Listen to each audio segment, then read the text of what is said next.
हमारे प्रिय भाई बहनों को यीशु मसीह के नाम से हमारा अभिनंदन, नमस्कार। और आज के बाइबल वचन के वाचन के लिए आप सबों को स्वागत करते हैं। प्रार्थना करेंगे। प्यारे पिता परमेश्वर, तेरे वचन हमारे पांवों के लिए दीप है और हमारे मार्गों के लिए उजियाला है। आज भी ये उजियाला, ये दीपक के रूप में वचन हमारे जीवन में प्रकाश लाने दे। यीशु मसीह के नाम से मांगते पिता, आमीन। न्यायों 6वां अध्याय। तब इस्राएलियों ने यहोवा की दृष्टि में बुरा किया, इसलिए यहोवा ने उन्हें मिद्यानियों के वश में 7 वर्ष कर रखा। और मिद्यानी इस्राएलियों पर प्रबल हो गए। मिद्यानियों के डर के मारे इस्राएलियों ने पहाड़ों के गहरे गड्ढों और गुफाओं और किलों को अपना निवास बना लिए। जब इस्राएली बीज बोते तब मिद्यानी और अमोलेकी और पूर्वी लोग उनके विरुद्ध चढ़ाई करके अज्जा तक छावनी डालकर भूमि की उपज नष्ट कर डालते थे।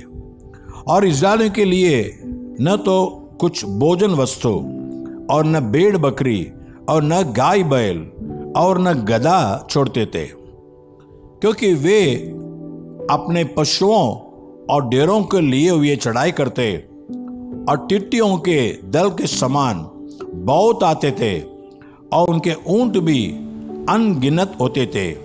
और वे देश को उजाड़ने के लिए उसमें आया करते थे। और मिद्यानियों के कारण इस्राएली बड़ी दुर्दशा में पड़ गए। तब इस्राएलियों ने यहोवा की दोहाई दी।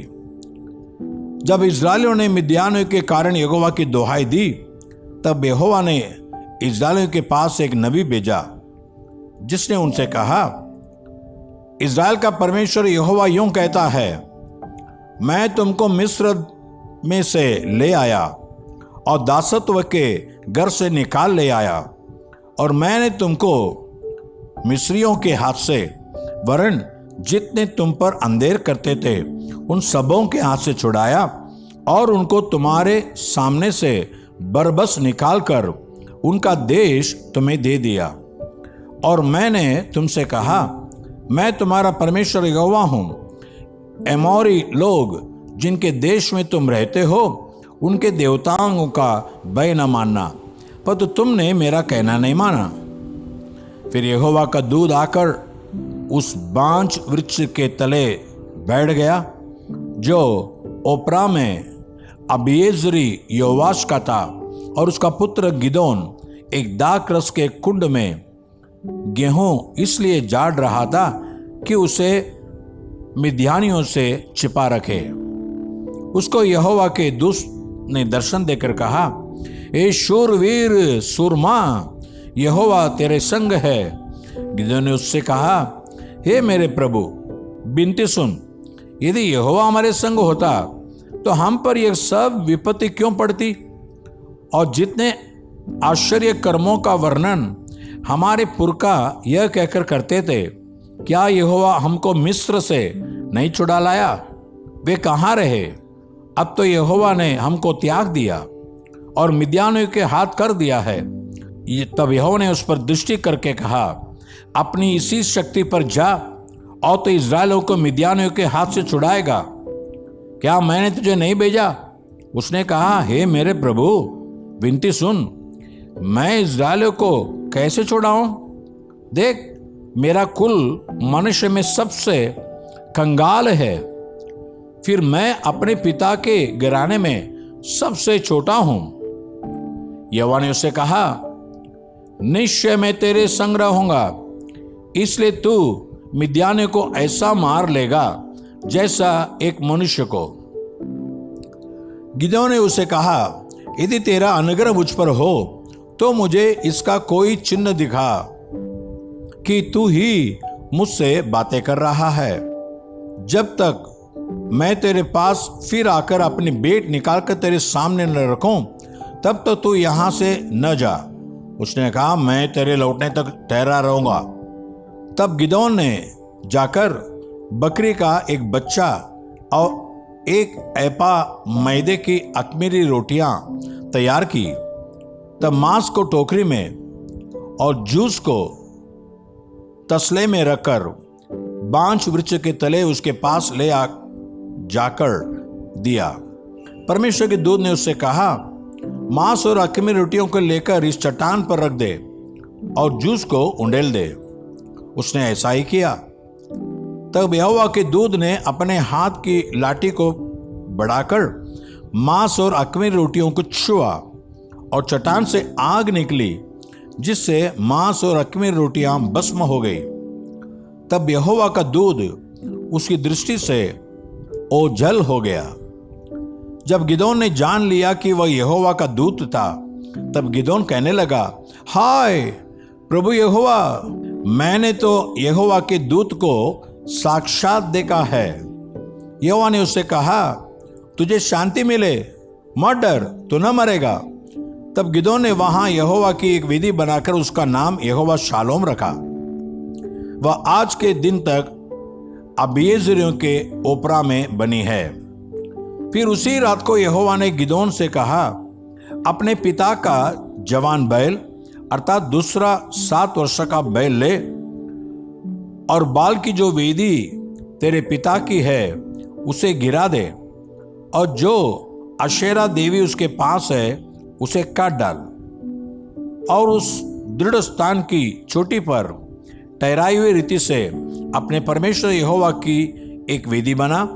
तब उस दूसरे बैल को ले और उस अशेरा की लकड़ी जो तो काट डालेगा जलाकर होम बलि चढ़ा। तब गिदोन ने अपने संग 10 दासों को लेकर यहोवा के वचन के अनुसार किया, पर तो अपने पिता के घराने और नगर के लोगों के डर के मारे वह काम दिन को न कर सका, इसलिए रात में किया। नगर के लोग सवेरे उठकर क्या देखते हैं कि बाल की वेदी गिरी पड़ी है और उसके पास की अशेरा कटी पड़ी है और दूसरा बैल बनाई हुई वेदी पर चढ़ाया हुआ है।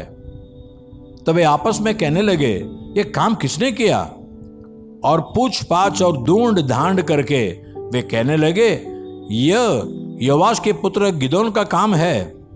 तब नगर के मनुष्य ने योवाश से कहा, अपने पुत्र को बाहर ले आ कि मार डाला जाए, क्योंकि उसने बाल की वेदी को गिरा दिया है और उसके पास की अशेरा को भी काट डाला है।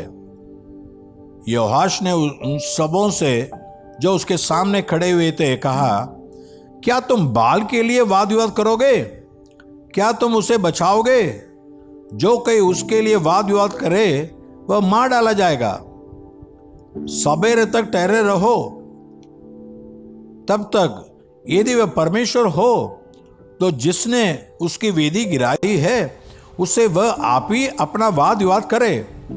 इसलिए उस दिन गिदोन का नाम यह कहकर यरूब्बाल रखा गया कि इसने जो बाल की वेदी गिराई है तो इस पर बाल आप वाद विवाद कर ले।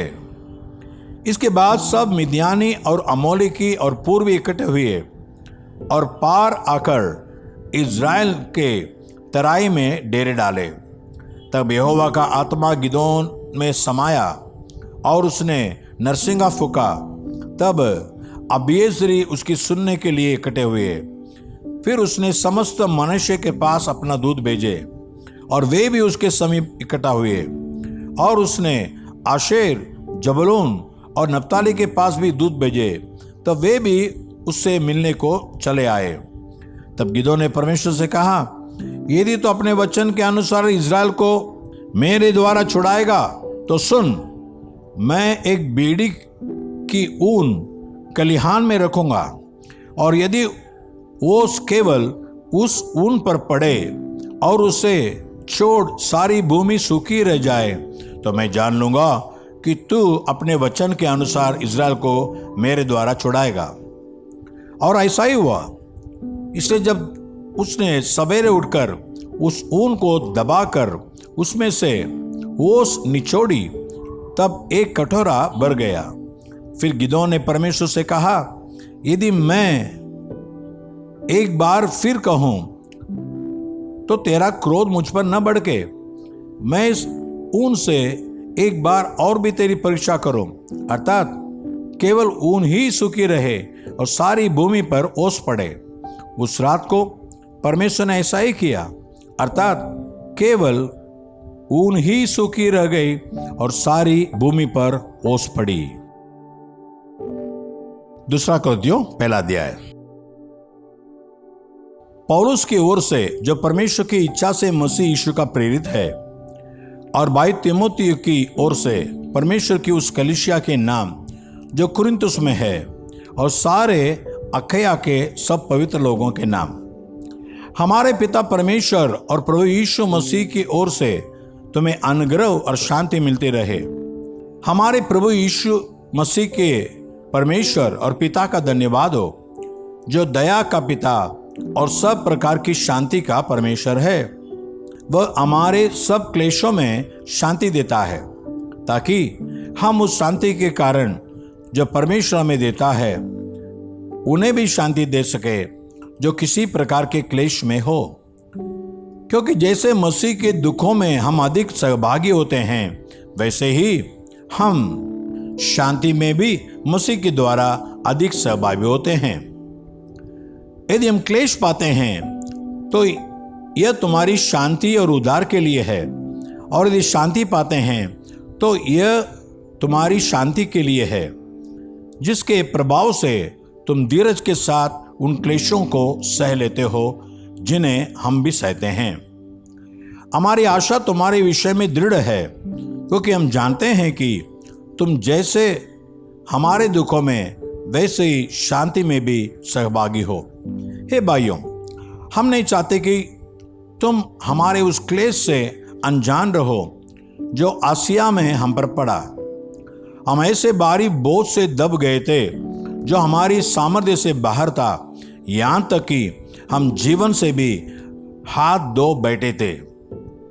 वरन हमने अपने मन में समझ लिया था कि हम पर मृत्यु की आज्ञा हो चुकी है, ताकि हम अपना भरोसा न रखें, वरन परमेश्वर का जो मरे हुओं को जिलाता है।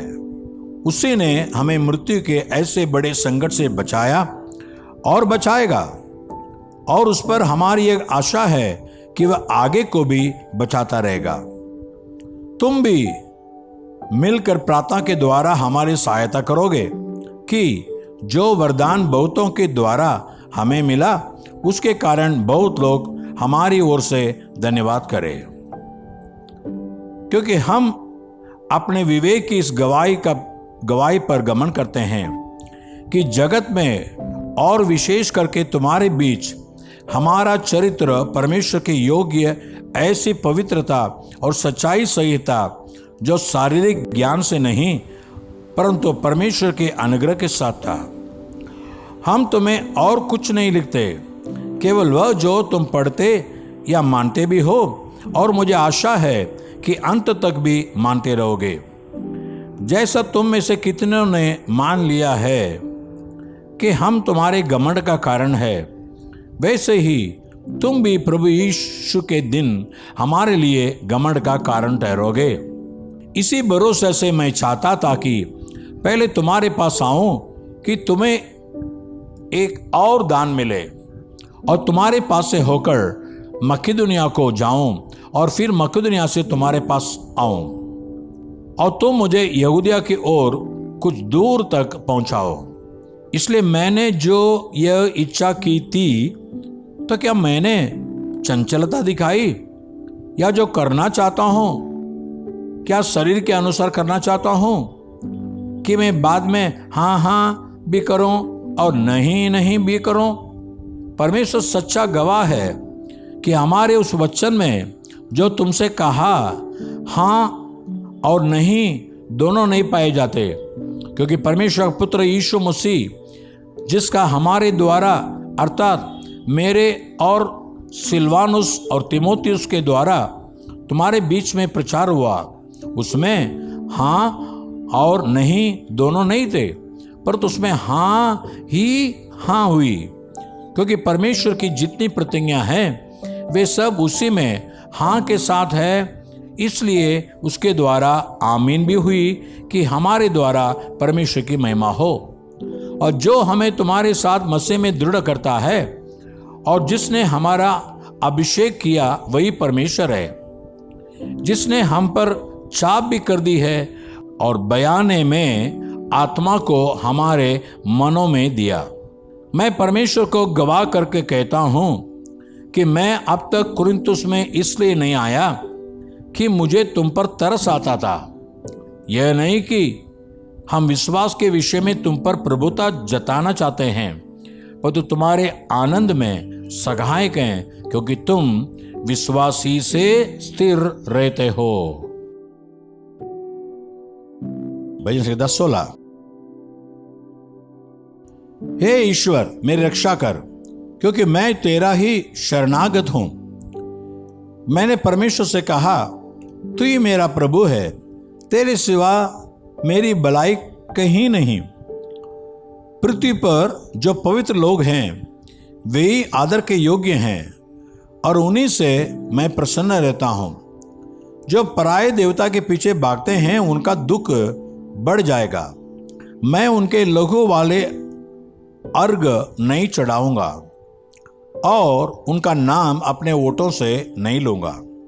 यहोवा मेरा बाग और मेरे कटोरे का हिस्सा है, मेरे बाग को तो स्थिर रखता है। मेरे लिए माप की डोरी मन भावने स्थान में पड़ी और मेरा बाग मन भावना है। मैं यहोवा को धन्य कहता हूं, क्योंकि उसने मुझे सम्मति दी है, वरन मेरा मन भी रात में मुझे शिक्षा देता है। मैंने यहोवा को निरंतर अपने सम्मुख रखा है, इसलिए कि वह मेरे दाहिने हाथ रहता है, मैं कभी न डगमगाऊंगा। इस कारण मेरा हृदय आनंदित और मेरी आत्मा मगन हुई, मेरा शरीर भी चैन से रहेगा, क्योंकि तो मेरे प्राण को अधोलोक में न छोड़ेगा, तो अपने पवित्र भक्त को सड़ने देगा। तो मुझे जीवन का रास्ता दिखाएगा। तेरे निकट आनंद की भरपूरी है, तेरे दाहिने हाथ में सुख सर्वदा बना रहता है। यहां दाऊद कहता है, तेरे निकट आनंद की भरपूरी है, तेरे दाहिने हाथ में सुख सर्वदा बना रहता है। प्यारे पिता परमेश्वर, आज जो वचन सुने हैं उनके जीवन में तेरे सम्मुख आने दे, तेरी प्रसन्नता आने दे, ताकि उनके जीवन में भी एक भरपूर आनंद आने दे और तेरे दाहिने तरफ सर्वदा सुखी जीवन है, वैसे सुखी जीवन हर एक को दे दे। यीशु मसीह के नाम से मांगते पिता, amen amen. God bless you. परमेश्वर आपको आशीष करे। आमेन।